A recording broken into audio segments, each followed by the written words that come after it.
रामकृष्ण हरी रामकृष्ण हरी रामकृष्ण हरी. आता आम्ही शिरवणे गावामध्ये हनुमान मंदिर आहे मारुती रायाचं, आणि हा जुन्या मार्गाचा आमचा रवींद्र पाखरे महाराज आहेत. त्यांनी आम्हाला बरोबर वाशीच्या जागृतेश्वर मंदिरापासून इथपर्यंत व्यवस्थित आणलं. इथं जे आपले जुने अन्नदाते आहेत त्यांच्याशी काही संपर्क नाही झाला, पण इथल्या एका माणसाचा नंबर घेतलेला आहे. त्यांना आम्ही 6:30-6 वाजता हरिपाठाच्या वेळेला जेवढी इथं लोक येतील त्यांच्याशी बोलून अन्नदात्याचं काही नियोजन करतात. तोपर्यंत आपली ही 2005ची ही जाहिरात आहे, अगोदरच्या टप्प्याची. ही दोघांनी शुभ हस्ते लावावा. कुंडलिक वरद हरिविठ्ठल श्री ज्ञानदेव तुकाराम. आणि मारुती रायाला आम्ही प्रार्थना करतो की हे मारुती राया, आम्ही दिंडी घेऊन तुझ्यापर्यंत येणार आहे. त्या वारकऱ्यांच्या मुखी अन्नदान देण्याचं कार्य आणि जबाबदारी तुझी आहे. आम्ही फक्त आमच्या परीनं प्रयत्न करणार. प्रयत्न करिता वाळूचे तेलही गळे, असाध्य ते साध्य करिता सायास, कारण अभ्यास तुका म्हणे. या म्हणीप्रमाणे आमचा प्रामाणिक प्रयत्न राहील.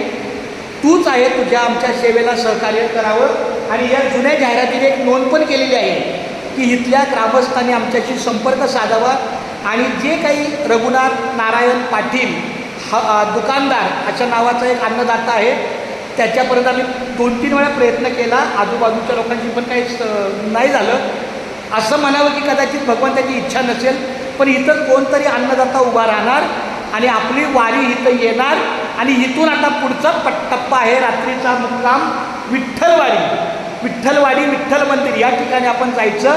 आणि त्या ठिकाणी भगवंताला विनंती करायची की पांडुरंगा, आम्ही तुझ्या दारी आलेलो आहे, आम्हाला 1 दिवसाचा मुक्काम झाला. आता पुढचा विठ्ठलवाडीचा मुक्काम झाल्यानंतर दुसऱ्या दिवशीची सकाळ आहे कोळखे गाव.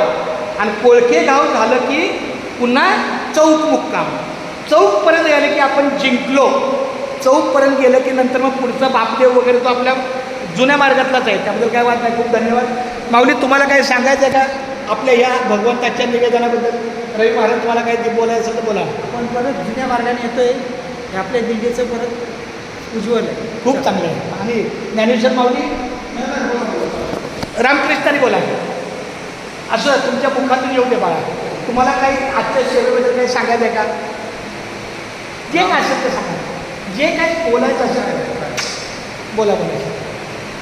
बरं, हा जरी आमचा माऊली भक्त काही बोलत नसला तरी त्याच्या अंतःकरणातली आम्हाला साथ घातलेली आहे. नाद माधुर्य आणि भाव सामर्थ्य. तर मी त्याला नाद घालतो, तो मला अतिशय अंतर्मुखानं भाव देतो आणि त्या भावातून आम्हाला माधुर्य कळलेलं आहे. तर अशा ही जुनी पत्रिका ही देवाच्या चरणी आपण अर्पण केलेली आहे. आणि हनुमंताला पुन्हा एकदा आमच्या वारकऱ्यांच्या वतीनं साकडं घातलेलं आहे, आळवणी केलेली आहे की हे देवा, आमची जी काही 40-50 वारकरी येतील ती तुझ्या दारी येतील दुपारच्या टप्प्याला. अजून तरी तारीख अशी काही लक्षात नाही, पण मला वाटतं 28 तारखेला जर दिंडी गेट ऑफ इंडियावरून निघेल तर 30 तारखेला दिंडी इथं येईल असं मला वाटतंय. त्यामुळं 3 दिवसाचा फरक पडेल. खूप चांगल्या जाहिराती छापल्यानंतर पुन्हा एकदा इथं जाहिरात द्यायला येणार. तोपर्यंत अन्नदाता आपल्याला कळणार. खूप धन्यवाद माऊली. आजचं नियोजन कसं असतं माऊली? आता आपल्या एकमेकाच्या सहकार्यानं आपलं पुढचं नियोजन आता विठ्ठलवाडीला झालं. ओके, चला. रामकृष्ण. बोला एकदा रामकृष्णारी.